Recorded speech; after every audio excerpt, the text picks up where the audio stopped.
La paracha. Nassau. Donc paracha, je crois que c'est la plus longue de la Torah. Et on va essayer de parler de plusieurs sujets, de pratiquement tous les sujets de la paracha et voir l'unité qu'il y a dans ces sujets.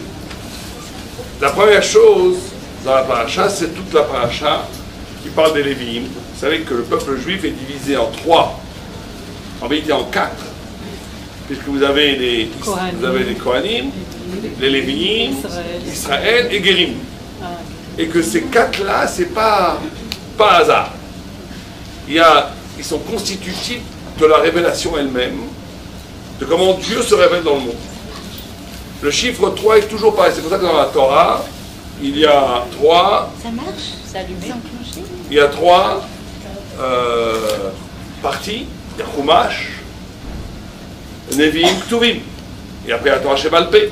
Ça fait aussi 4. On voit que c'est la même formule. 3 essentiels et quelque chose qui se rajoute. Torah Shebirtav, Torah Sheba'al Peh. 3 dans la Torah Shebirtav, Torah Sheba'al Peh 1. 3 de Am Israël originel et les Guérim 4. Alors qu'est-ce que ça veut dire? Alors ça va comme ça. En vérité, le Maharal de Prague dans Netivot Olam, dans Netiv Torah, il explique que vous savez que si vous avez un Sefer Torah où 2 lettres se touchent, le Sefer Torah devient Pasoul. Il devient Pasoul. Pourquoi est-ce qu'il devient Pasoul? Parce qu'on s'en fiche que 2 lettres se touchent. En français, ça s'appelle l'écriture cursive. Cursive, ça veut dire que les lettres se touchent. Mais on peut très bien comprendre, un texte, même s'il est cursif. En quoi ça gêne? Alors certains disent que c'est à cause du noir, mais en vérité non. Bien le Maharal explique que c'est à cause du blanc. Ça efface le blanc qui est entre les 2 lettres. En d'autres termes, les kabbalistes à un certain niveau ne lisent plus le noir des lettres. Ils lisent le blanc qui est entre les lettres. Et le blanc entre les lettres, la Torah a été donnée un feu noir sur un feu blanc. Et le feu blanc est un niveau de lecture le plus haut de la Torah. Le plus haut de la Torah. C'est le niveau du chesed. Le noir, c'est le niveau du djinn. Les tagim font le lien entre le djinn et le chesed. Et on va voir sur ça Torah Sheba'al Peh. Bon. Mais il faut bien comprendre une chose. C'est une chose fondamentale à apprendre. C'est que la Torah, c'est ça l'originalité de la Torah. Qui c'est qui incarne dans la Torah le blanc? Ce qu'on appelle le Loven Haïlion. Le Harizal appelle ça le Loven Haïlion, le blanc supérieur. C'est la pureté. Qui incarne le blanc? Vous dites qui? Ah, Hachem, au-delà de tout ça, Hachem, il crée ça. Quel personnage biblique? Petit Abraham, Kohen Gadol, Moshe. Vous n'avez pas trouvé. Vous n'avez pas trouvé. Vous pariez que vous ne trouverez jamais.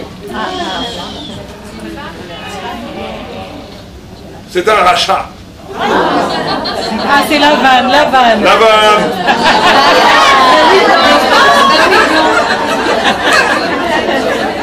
Non, vous n'avez pas trouvé tant que je n'ai pas dit c'est un rachat. Je dis un rachat, c'est facile. Il y en a 4-5. Lavan, un rachat. Lavan, un ami. Alors là, quand vous lisez ce texte dans le Harizal, vous dites ça ne va pas la tête, c'est quelque chose qu'on ne comprend pas. Le blanc, qui est le côté le plus supérieur de la Torah, est incarné. Vous savez que chaque personnage biblique, c'est pas juste d'après la Kabbalah des personnages.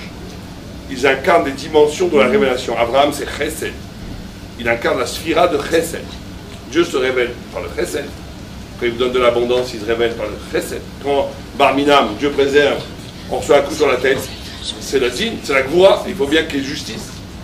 Quand il y a un mélange des deux, c'est Rachamim, c'est toujours comme ça. Netzach, c'est la victoire. Et Od, c'est le réciproquement. Tout ce que vous. Mida keneged mida. Comment vous agissez dans le monde agit par rapport à vous. Vous êtes clément, la vie est clément. Vous êtes dur, la vie est dure. C'est comme ça. Et ça, c'est une mida qui est implacable. J'avais un de mes rabbanis, qui s'appelait Rav Zimmerman. Il a dit la mida de mida keneged mida, c'est celle qui est la plus effective. On la voit tout le temps. Vous voyez que les gens ont exactement la vie qui leur retourne sur la tête, exactement comme eux, ils sont avec les autres. Implacable. C'est la mida de Hod, mida de Tiferet, bon, chaque mida. Et chaque personnage biblique, il incarne une mida. Abraham c'est Chesed, Yitzhak c'est Goua, Yaakov c'est Tiferet, Moshe Rabbeinu c'est Netzah, Aaron c'est Od, etc. David c'est Malchut, Yosef c'est Yesod. Et au-dessus de tout ça, il y a le blanc, et c'est Dafka, et c'est tous les sadikim. Et c'est Dafka Aracha qui s'appelle Naval. Pourquoi? Parce que la Sefer Torah qui serait que blanc, sans noir, il ne serait pas saoul. Amen. Il ne serait pas saoul. Mais pourtant, si vous n'avez pas du blanc, il n'est pas saoul aussi. Ça veut dire quoi? Vous n'avez pas remarqué que le peuple juif est toujours né chez les affreux Jojo? Que ce soit en Égypte, qui était le pire des peuples, que ce soit chez Lavan, qui était un escroc absolu, pas tenté. Pourquoi? Parce qu'il faut que Am Israël prenne. On dit que quand on est sorti d'Égypte, on a pris tous les biens de l'Égypte. Quand on est arrivé devant le mont Sinaï, il y avait des scorpions blancs, grands comme des ânes, qui entouraient le mont Sinaï pour nous empêcher d'arriver, et qu'il a fallu prendre.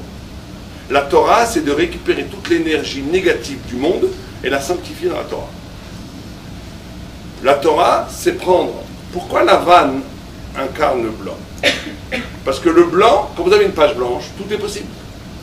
Devant une page blanche, même le plus grand des idiots, il peut dire « Je suis potentiellement capable d'écrire peut-être la plus belle page de la littérature française. » Dès que j'écris quelque chose, c'est fichu. C'est nul. Mais avant d'écrire, tout est possible. Tout est possible. C'est la force du potentiel. Dans l'homme, il est toujours composé dans sa vie de deux niveaux. Un, potentiel. Deux, réalisation. C'est très dangereux d'ailleurs. Quand des mamans n'arrêtent pas de dire que leur fils est un génie, très dangereux. Pourquoi? Parce que lui, il vit dans le potentiel. On croit qu'il vaut 100. En vérité, il vaut 50. Mais sa mère croit qu'il vaut 100. Donc qu'est-ce qu'il va faire? Inconsciemment, il va rester à 0. Il ne va rien faire dans sa vie. Pourquoi? Parce qu'il dit, si j'arrive à 50, je suis un raté. Mais quand je reste à 0, tout le monde sait que je ne suis pas 0, donc j'ai le potentiel de 100. Il vit dans l'illusion du potentiel. On va très attention de ne pas surévaluer les capacités de nos enfants. Ça peut les complexer à la vie et les empêcher de se réaliser complètement. Mais dans la vie, il y a réalisation et potentiel. C'est deux niveaux dans l'être, dans l'homme. Et un homme ne doit jamais confondre les deux. Quand il réalise quelque chose, il ne faut pas qu'il oublie qu'il peut encore réaliser. Il ne faut pas qu'il s'enferme dans sa réalisation. Et d'un autre côté, il ne faut pas que grâce à son potentiel, il dit moi j'ai pas besoin de réaliser, tout le monde sait que potentiellement je peux être un gars formidable, génial. Non, non, t'es nul, t'as rien fait de ta vie. T'avais un super potentiel, mais t'as rien fait de ta vie. Donc il faut les deux. Je vous dis les choses simplement, mais dans la Torah, d'un point de vue Elion, le blanc symbolise l'infinie possibilité d'interpréter la Torah. C'est pour ça que Lavan, il vous dit je vous dois $100, le lendemain il vous dit quoi? 50, après je vous dois rien, après il vous dit 200. Il n'est pas limité, c'est l'anti-yéké. Vous savez yéké, c'est l'anti-yéké. C'est-à-dire qu'il est complètement libre. Il est libre de toute obligation, tout est possible. C'est la civilisation américaine. Tout est possible. Just do it. Les Américains, ils sont comme ça. Tout est possible. Bon, tout est possible. L'infinie puissance d'interprétation de la Torah, l'infini potentiel de l'interprétation de la Torah, c'est le blanc. C'est pour ça que si deux lettres se touchent, elles effacent ce blanc, elles effacent une partie de l'infini de la Torah. Ça ne rend pas sourd. Mais d'un autre côté, un Sefer Torah qui est que blanc, c'est nul. C'est pas un Sefer Torah. Il faut des lettres noires. Il faut des lois très circonscrites, précises. Il faut la rigueur de la précision et de l'obligation. Alors on va dire on est schizophrène. D'un côté infini, d'un côté circonscrit. Comment on fait? Vient nous sauver les tagim.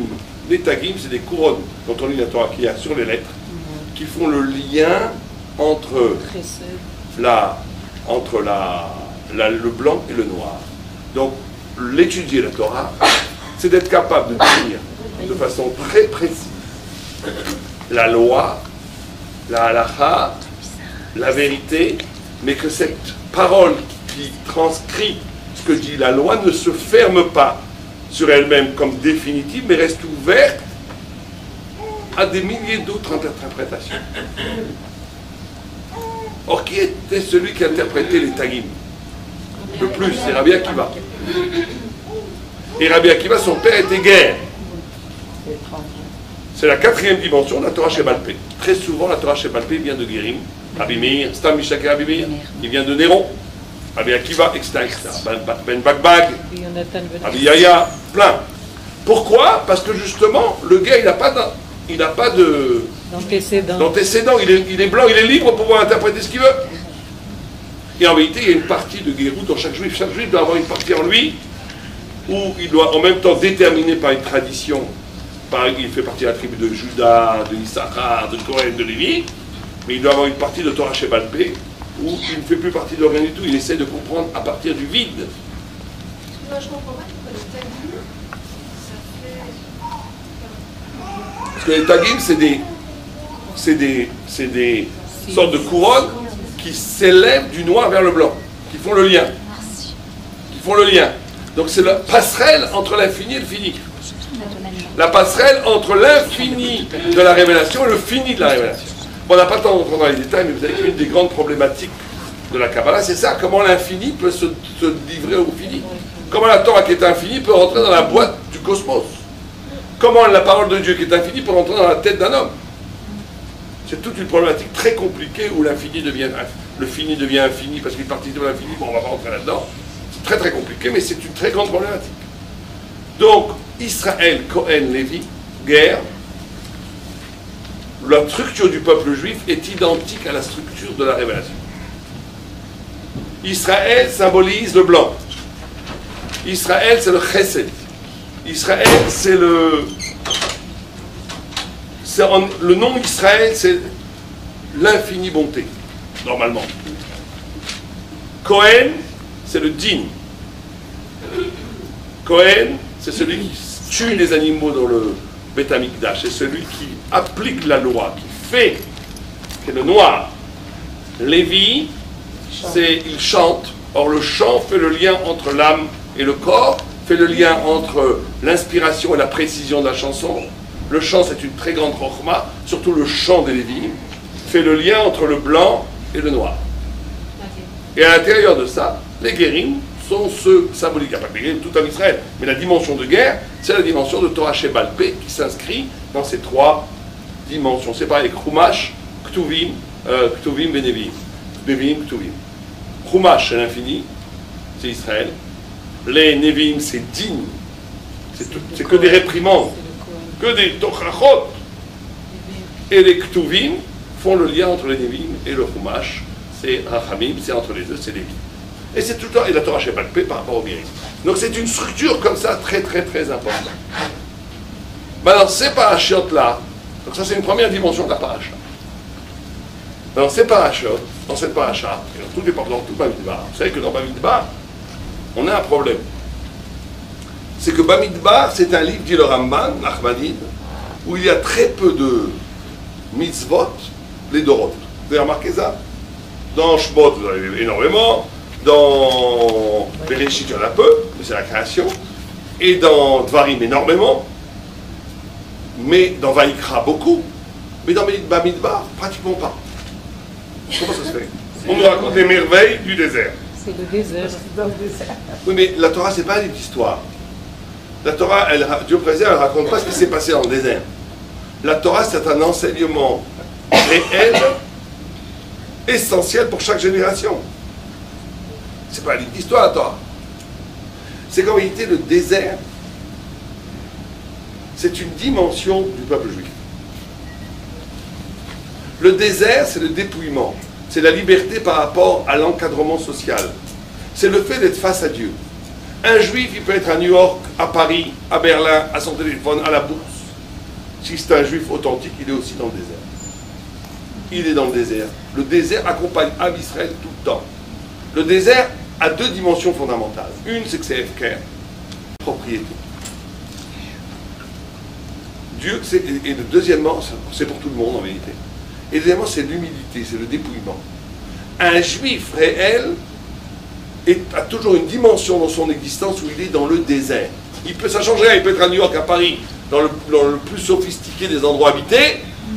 Une partie de son être n'est pas impliquée dans la société, dans la sociologie dans laquelle il vit. Il est face à Dieu au Sinaï.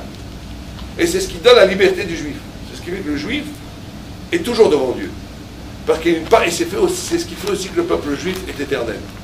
Ce qui fait qu'il n'est pas conditionné par une société dans laquelle il est. Il vit dans le désert. Il n'a jamais quitté le désert. On n'a jamais quitté le désert. On est devant Hachem, dans le désert. Et on mange la manne. Vous savez qu'on dit c'est-à-dire que la manne, c'était un festin céleste. Ben, le juif, tout ce qu'il mange, c'est de la manne. Le juif, je veux dire le tzaddik. C'est quoi, c'est de la manne? C'est-à-dire qu'il comprend que ce qu'il mange, ça vient de Dieu, directement. La émouna de l'âme Israël, que tout ce qu'il mange, c'est de la manne. Depuis qu'il a mangé de la manne dans le désert, ça ne change pas maintenant qu'elle vienne comme ça ou qu'elle en achète au supermarché. Il a une relation à la nourriture où chaque fois qu'il mange, il est en fusion avec celui qui donne la vie. Comme un bébé qui tète le sein de sa mère. Il est en fusion avec Dieu. Le tzaddik, quand il mange, c'est une expérience mystique. La nourriture, c'est pas se vautrer dans la nourriture. C'est d'être en connexion avec celui qui te donne la vie, actuellement Dieu. Et donc, le désert, qui est les Doroth, c'est cette dimension dans l'âme Israël d'échapper à la malédiction du destin matériel de l'histoire qui se fait maintenant, qui sont chez les goïms. Le juif est libre de cette malédiction, parce qu'il est toujours un peu dans le désert. Et tout ce qu'il mange, c'est de la manne. Tout ce qu'il mange, ça vient directement d'Hachem. Et cette nourriture qui rentre dans sa bouche et qui est un plaisir, il le transforme comme une vibration électrique entre lui et Dieu. C'est valable pour tous les plaisirs, d'ailleurs. Pas que pour le plaisir de manger. Ça, c'est le tzaddik. C'est ça qui caractérise l'essence du tzaddik. L'essence du tzaddik, c'est ça. Une fois, il y avait une discussion entre les rabbinim. Qu'est-ce qu'on fait avec le plaisir? Un, il dit je me retourne, l'autre il dit je ne regarde pas, l'autre il dit je crache, l'autre il dit pas du tout je regarde. Ce serait beau. Et il y en a les commentateurs, ils disent mais alors c'est quoi, il n'avait pas de désir? Il dit non. Un tzaddik, il ne mange pas pour manger, c'est pas une vache. Mais c'est Shabbat. Ah, c'est pas comme les curés. C'est Shabbat. Oh, je suis tellement mystique, ça va être très dur de manger, mais je suis obligé de manger. Donc je mange hypocritement en disant je préserve. C'est Shabbat, tous mes sens saluent. J'ai faim. C'est-à-dire que le corps, le désir est branché en amont à la spiritualité. C'est ça être juif. C'est pas Shabbat, c'est pas une mitzvah, j'ai pas faim, je suis pas une bête. Il n'y a pas de sens à ça, c'est nul. La chair est nulle. C'est dégoûtant. C'est une mitzvah. Pas de problème. Vous comprenez le problème? C'est très important de lier le corps, la vie, au sens. Chez les goïms, c'est jamais comme ça. C'est ou bien la vie effrénée, le corps jusqu'à l'écœurement, ou bien la béatitude de la méditation. Il n'y a jamais une capacité que la vie illumine l'esprit et l'esprit illumine la vie. Alors, attendez, pourquoi est-ce que c'est Rabbi Eliezer qui disait, je crois, que quand il y a des Yamim Tovim, ou le Shabbat, ou Kulol Hashem ou Kulol Hashem. Oui, et il décide que c'est Kulol Hashem. Non, les deux. Il dit, vous choisissez. Rabbi Yoshua qui dit... Ouais, mais la règle comme Rabbi Yoshua, Chetzi. Mais même Rabbi Eliezer, Rabbi Eliezer est un très grand rabbi, peut-être un des plus grands rabbis de tous les temps. Mais il s'est fait excommunier. Il était très extrémiste. Il était l'incarnation de l'absolu. Il n'était pas pour la halakha. Mais même Rabbi Eliezer, il dit à Shavuot, Kulam Modim, Chetzi Hashem, Chetzi. Pourquoi? Parce que Shavuot, c'est le don de la Torah. La Torah, c'est la capacité de sanctifier la matière. Même lui est d'accord que c'est Chetzi Hashem, Chetzi Hashem. Mais la halakha, c'est que dans tout les Yom Tov, c'est Chetzi. Et donc, la paracha continue avec les korbanot. Une des manières d'arriver à cette sainteté, c'est le korban. Alors, vous savez combien de korban il y avait? Combien de sortes de korban on a dans la Torah? Plusieurs. Arba? Non. Quelqu'un connaît combien de tous les korban qu'on a? 5. 5, non. 6, non. 3. Non, il y en a au moins 5. Combien de catégories? Ah, il faut apprendre les korban. Ola, Tamid, Shlamim, Korban Mincha, Korban Shlamim, Les catégories. Non, il y en a beaucoup plus. Non, il y en a plein de catégories. Dans les secondaires, il y en a plus de 50. Hacham, Mais je vous parle des catégories Chagim, premières. Rosh 7 Chodesh. formes de korban. Le 7 n'est pas par hasard. Il y en a 3 qui sont Kodesh Kodashim, Kodesh Kodashim, et il y en a qui sont Kodesh Kalim. C'est quoi les 7? Ola, où tout est donné à Dieu. Ouais, Kodesh Kodesh. Khatat, pour expier une faute. On va voir. Hacham, pour expier une faute. aussi. Ça, c'est les 3 Kodesh Kodashim. Après, il y en a 4 qui sont Kodesh Kalim. Shlamim, Shlamim, on va voir ce que c'est. Mincha. Non, Tamid, c'est une Ola. Tamid, c'est une Ola. Tamid, c'est une catégorie de Ola. Shlamim, non, Shlamim, c'est Nidava. Mincha. Shlamim, Mincha. non, Mincha, c'est Toda, aussi Korban Toda, Mincha, c'était un corban, c'est pas un corban, c'est un corban végétal. Donc, Toda, Toda, Shlamim, Toda, Pessah et Maaser. Maaser, on devait voir ce que c'est. Donc, le Rosh 7 Chodesh, corbans. le Shabbat, c'est Shalach. Nazir, c'est pas un corban, c'est un homme. Le Nazir devait apporter un Khatat, un Shlamim et un Asha. Et les corbanotes de Rosh Chodesh, Shabbat et Chagim, c'est... Ça, c'est des holot. Tout ça, c'est des holot. Tout ce qu'on a apporté, à part le Khatat, la Hachem, à Kippour, les 2 Seira Azazel, c'était un Khatat, tous les korban Sibour, la plupart, 99%, sont des holot. Et Zvachim. Zvachim, ça veut dire korban, c'est la même chose. Zeva, ça veut dire Shrita. Donc on a 7 korban. Et on va voir que ces 7 korban, dans les parachutes, on doit les incarner dans la vie de tous les jours. Le korban, c'est aussi aujourd'hui. Ola, Khatat, Hacham, pour les 3 plus importants, les plus lourds. Ola, c'est une Ola, une offrande qu'on donnait à Dieu. Ce qui est très paradoxal, on n'a pas le temps de parler de ça maintenant, mais c'est très intéressant, c'est que Ola est la plus haute forme de korban. Or, c'est la seule qu'un goy peut apporter. C'est bizarre. Un goy n'a pas le droit d'apporter les korban. Un khatat, il ne peut pas apporter. Pourquoi? De façon presque raciste. Le Maharal de Prague dit, il ne faut pas dire ça en public, peut-être qu'il ne faut pas filmer ça, il dit parce qu'un juif, quand il a fait une faute involontaire, cette faute involontaire, elle n'est pas vraiment lui-même. Donc quand il apporte un khatat, il vient dire c'est pas moi. Il vient dire c'est pas moi. Un goy, quand il fait une faute, il se rend compte lui-même. Donc il ne peut pas apporter un khatat. Il ne peut pas dire c'est pas moi. Parce que quelque part, c'est lui. C'est vrai que, bon, pas rentrer dans les détails, que très souvent dans les goïms, quand ils parlent des tchiks, c'est quelque chose d'extérieur, un peu nunuche, dès qu'ils parlent de la violence ou du négatif, on sent qu'il y a une vibration que c'est eux. Bon, pas tous, mais c'est fondamentalement, on va dire. En tous les cas, ce qu'on nous dit ici, c'est que Ola, c'est cette korban qu'on donnait tout à Dieu. On ne prenait rien, ni pour le Kohen ne mangeait rien, ni celui qui l'apportait ne mangeait rien. Tout à Dieu. Il n'y a que la peau des bêtes qui allait au Kohanim. Mais tout le reste était brûlé sur le Misbéach. Et cette Ola, c'était un don qui amenait une expiation aussi pour 2 choses. Pour les mauvaises pensées, donc très spirituelles, parce qu'il y a des mauvaises pensées, il amenait une Ola. Et aussi pour le Bitul Assez, celui qui avait oublié de mettre les tefilines, oublié de manger la matzah même pour les femmes, le soir de Pessah, etc. Ça, c'est Ola était une kapara. Mais essentiellement, la Ola n'est pas une kapara, n'est pas une expiation. Elle est là comme don total à Dieu. Donc, premier élément dans la vie d'un homme, c'est qu'on ne peut pas vivre une vie si une partie de notre vie n'est pas un don à Dieu. Il faut se poser la question, est-ce que quotidiennement, tous les jours, je fais quelque chose qui n'est absolument pas pour moi, qui est une Ola? Est-ce que je suis capable d'un altruisme radical où je donne quelque chose complètement à Dieu? Sans ça, il manque une des 7 têtes du dragon. Il manque une des 7.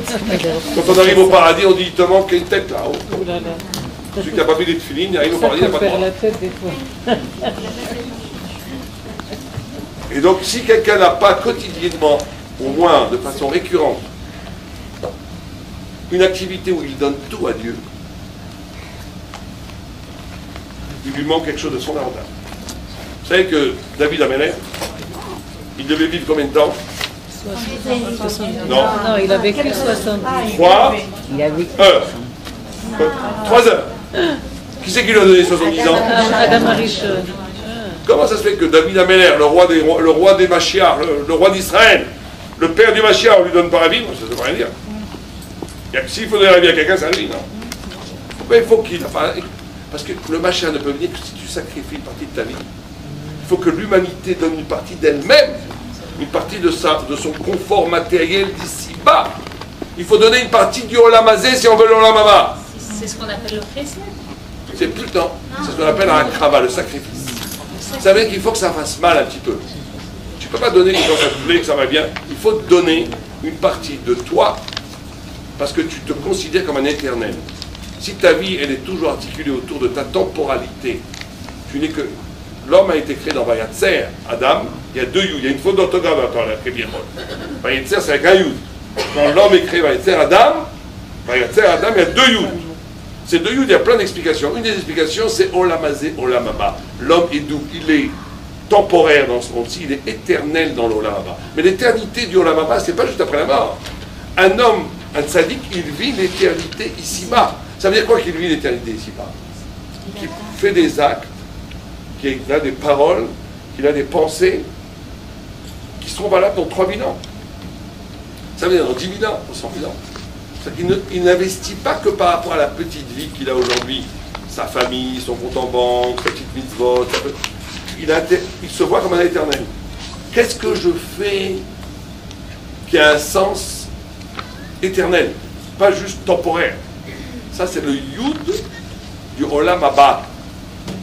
Et pour arriver au Yud de Olam Haba, il faut faire la Brit Mila. C'est quoi la Brit Mila? Tu coupes une partie de la chair. Il faut donner 70 ans de la vie des 1000 ans. Il faut donner. La notion de Ola, elle est fondamentale. Il faut donner. Celui qui ne donne pas, il a profané son visage humain. Quand Dieu a créé les hommes, il a convoqué les anges. Il a dit, est-ce que ça vaut le coup de créer l'homme? L'ange de l'amour, il dit, crée-le. Ibaré, il est capable d'amour. L'ange du Sheker, du Emet, il a dit, ne le crée pas. Ou Kulo Sheker. L'ange du Shalom, il a dit, surtout ne le crée pas. Ou Kulo Ktata. Il y a 2 juifs, il y a 3 synagogues, c'est toujours la bagarre. Ils sont terribles. L'ange de Zdaka dit, crée-le, il est capable de Zdaka. Alors après, bon, c'est la suite du village, c'est magnifique, parce que Dieu a créé l'homme au milieu de la discussion. Il a dit, pourquoi vous discutez, j'ai déjà créé l'homme. Trop tard. Et tout le monde pose, pourquoi il a créé l'homme comme ça? Parce que l'homme est en discussion permanente. Voilà, parce que l'homme est une discussion permanente. Jusqu'à aujourd'hui, cette discussion continue. Quelqu'un qui écoute, il dit, tu fais du lachonara, Dieu préserve. Ah, l'ibaré! J'ai jamais vu une baleine parler du mal de sa copine, il n'y a rien de pire qu'un homme. Tu parles du lachonara, il n'y a rien de pire que ça, il ne fallait pas créer l'homme.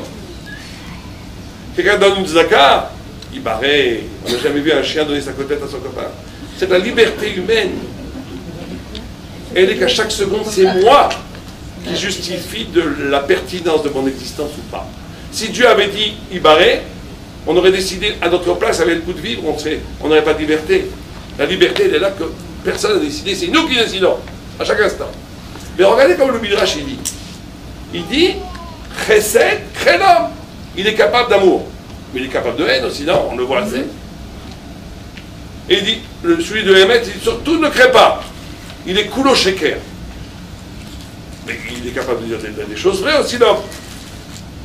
Pourquoi? Vous comprenez le problème? Pourquoi? Comme ça. C'est qu'en vérité, le Midrash nous dit qu'un homme qui ment, c'est pas bien, mais c'est pas grave. Un baratineur marseillais, je ne sais pas dire marseillais, c'est normal.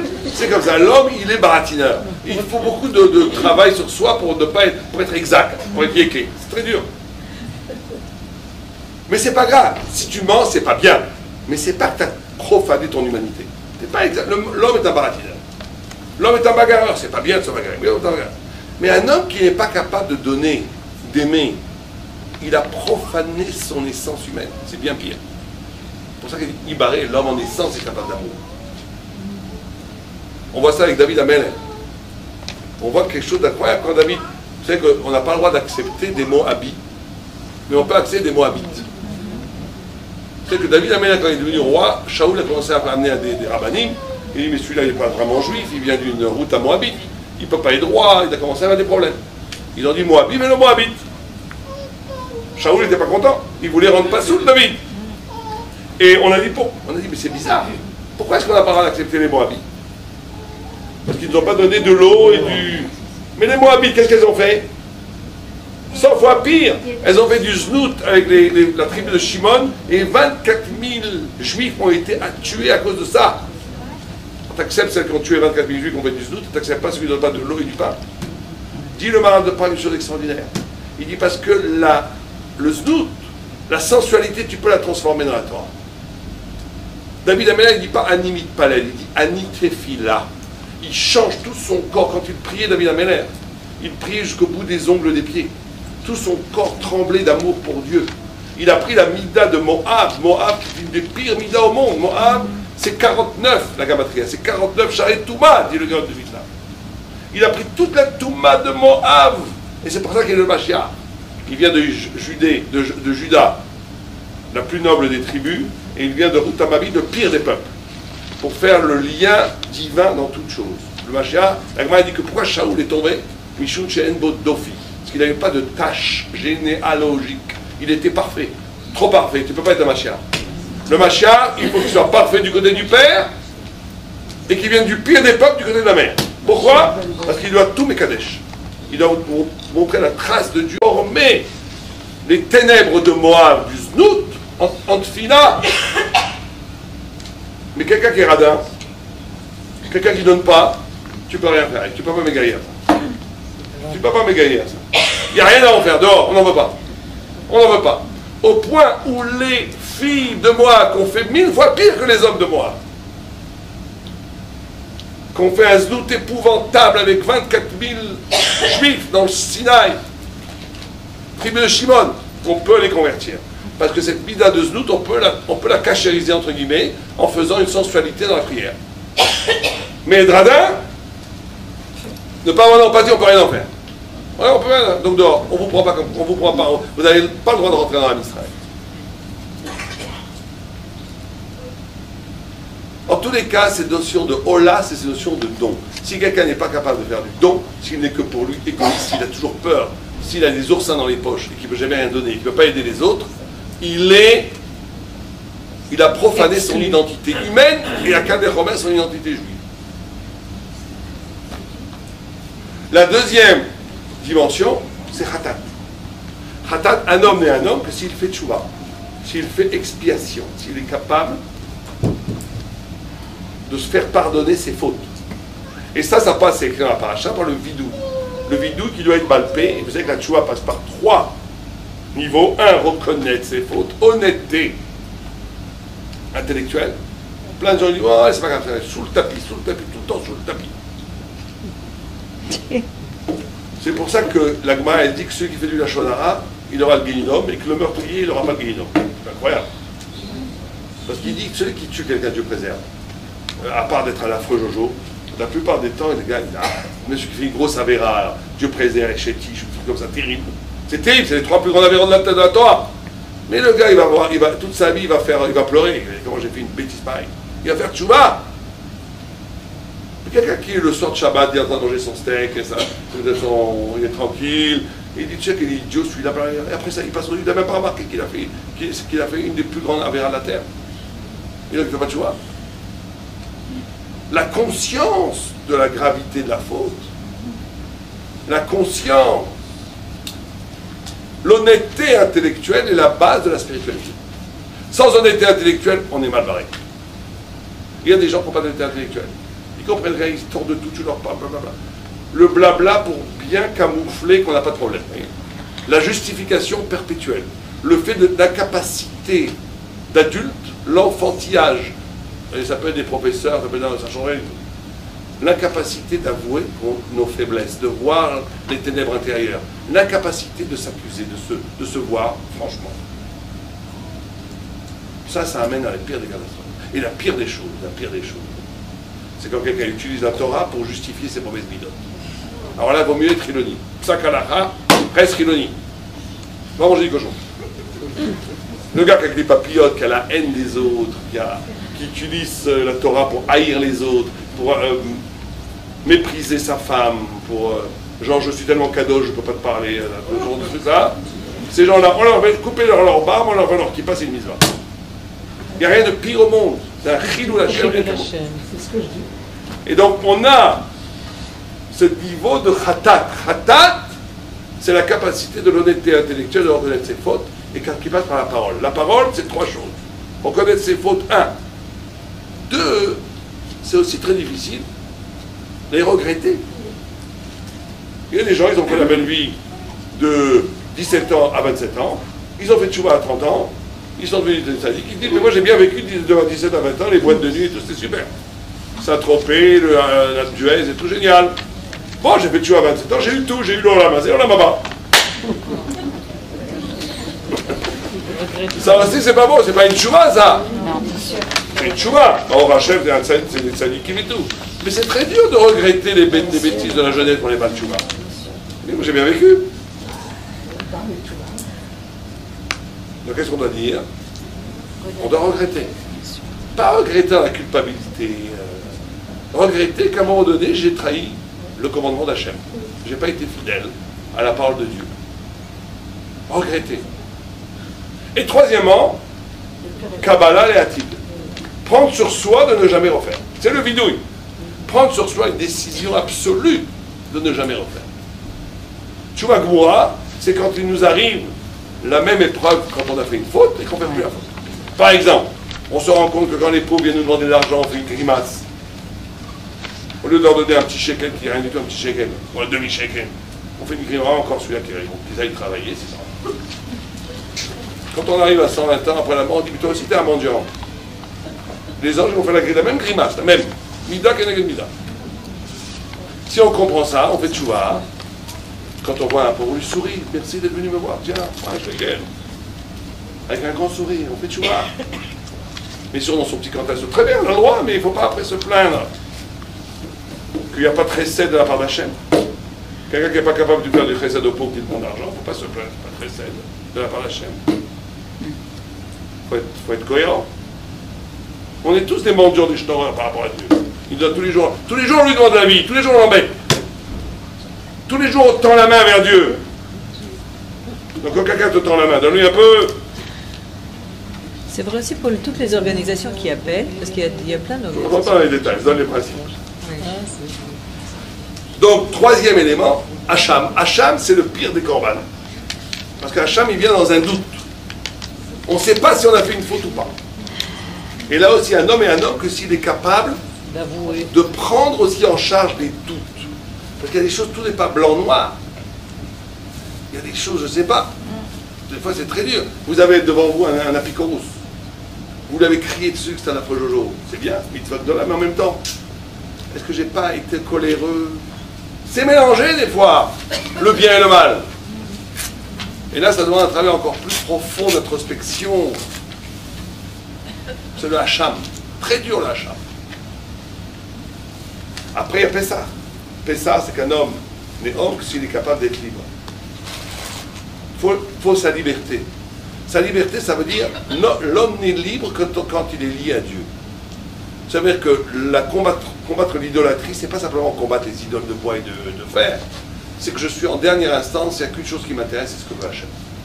Les autres choses, c'est l'idolâtrie. C'est bien, mais c'est pas respect des gens. Si on est civilisé, on n'est pas des sauvages. Mais en fin de compte, ma décision, elle est ce que Dieu veut que je fasse. Ça, c'est être libre. Je ne suis jamais influencé, je ne prends jamais une décision à cause de forces extérieures qui me posent à prendre une décision. Je prends une décision parce que je me pose dans la clarté du désert. Est-ce que Dieu veut que je fasse ça ou non? C'est tout. Après, on fait de la diplomatie. Écoutez, je comprends que vous le vouliez, mais j'ai un petit problème. On n'est pas des sauvages. Dieu a dit... non, il faut aussi prendre en charge la demande de l'autre. Mais ma décision, elle dépend. Peut-être que l'attente de l'autre, Dieu veut que j'y réponde, bien sûr. Mais ma décision, elle doit être exclusivement une histoire entre moi et Hachem. C'est ça être libre. Dès que je prends des décisions parce que je suis poussé, manipulé, forcé par des autres choses que Dieu, je suis un esclave. Ça, c'est la dimension de Pessah. Et ça passe très souvent par Pessah, par la parole. L'introspection parlant. Je dois parler à moi-même. Avoir ce rapport à moi-même. Disait Rav Wolbe, à la Machalom, à la Zecher Tzadik Lebracha, il disait Même dans le monde de la Torah, les gens sont toujours en train de courir. C'est très important tous les jours de prendre 5 minutes, 10 minutes, où on arrête tout. Où vous, mesdames, vous dites à votre mari, à vos enfants, fichez-moi la paix pendant 10 minutes, je ne veux pas vous voir. Quoi? Maman, qu'est-ce qu'il prend? Rien. Pendant 10 minutes, j'existe pas. Je suis avec Hachem. Ah, ils appellent le psychiatre, ma femme, ma mère, un petit problème. Non, au contraire, vous leur dites, c'est la mitzvah. Vous leur dites, un homme se doit d'être avec Hachem au moins, à part la tfila où on est seul avec Hachem, mais aussi une réflexion personnelle, d'être seul. Et à ce moment-là, d'être dans un cheshbon nefesh, de revisiter ses décisions. Ça, c'est fait ça. Toda, c'était un korban qu'on a amené, on n'a pas le temps de le faire, je ne vais pas bâcler. Mais Toda, c'est la notion de dire merci à Hachem. De dire merci à Hachem. La notion de... Vous savez que la joie, dit le Maharal de Prague, on fera les autres plus tard, parce qu'il y a on va voir qu'on n'aura pas le temps de parler de ça, parce que tous ces sujets qui sont dans la tous un point commun, bien entendu. Chaque paracha a un point commun. Mais, juste pour finir ça, Toda, c'est la conscience de dire merci à la vie. Et vous savez que qu'est-ce que c'est le bonheur, dit le Maharal de Prague. C'est quoi être heureux? C'est quoi être heureux? Le Maharal de Prague fait une différence entre le Osher et la Simra. Osher, c'est être rassasié. Si quelqu'un, tu lui donnes 3 rôles, tu lui donnes de l'argent, tu lui donnes la meilleure des femmes, le meilleur des enfants, il est content, il est rassasié. Ça va, la vie est belle. Abdullah, la vie est belle. Mais il n'est pas forcément sa mère. Simcha, Simcha, c'est la conscience que tu vis la vie pour laquelle tu as été créé. Être heureux, c'est de le vivre, ta vie pour laquelle tu as été créé. Tu sens que tu vis pourquoi tu as été créé. Tu peux être contenté au cher, mais pas sa mère. Et tu peux être sa mère et tu n'es pas contenté, il te manque plein de choses. Mais quand même, c'est pas grave, la joie est là. Pourquoi est-ce que je vis? Le Maharal de Prague donne un exemple. Imaginez quelqu'un qui est sous un peloton d'exécution, on va le tuer. Et tout d'un coup, juste on va tirer, le gars est dans un chemin Israël. On lui dit, bon, c'est vrai, il y a une révolution, tu as été gracié. Le gars est super content. Super, il revit, il saute de joie. Je suis vivant. Vous n'avez pas vu quand vous avez des gens qui ont eu peur des examens médicaux, ils pensaient qu'ils avaient la maladie, bah, vous n'avez rien. Pendant quelques minutes, ils sont super contents. Pourtant, ils ont les mêmes problèmes, la même femme qui leur fait la tête à la maison, le même banquier qui les appelle, il y en a marre de votre découvert, le même rhumatisme, ils ont les mêmes problèmes. Qu'est-ce qui les a rendus heureux à ce moment-là? Ce qui les a rendus heureux, c'est qu'ils ont compris qu'ils existaient. Ils ont pris conscience de l'existence, c'est tout. La joie, c'est d'exister, c'est tout. Et les problèmes quotidiens sont des cailloux, des rôles, ou ce que vous voulez, qui nous empêchent d'exister, qui nous empêchent de vivre la vie. Ça, c'est le Korban Toda. Le Korban Toda, c'est remercier Dieu d'amis.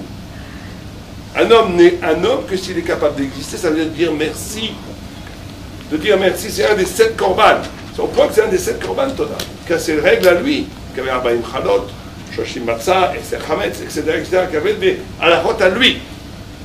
Et donc, quand on traduit tous ces korbanot, Maaser, c'est donné Maaser, les 10%, etc., quand on traduit ces 7 korbanot en 7 axes d'existence, on transforme notre vie nous-mêmes en korban. Et on arrive à la dvékout, à la proximité avec Dieu, qui donne Bezrat Hashem toutes les brachot à nous et tout à l'heure.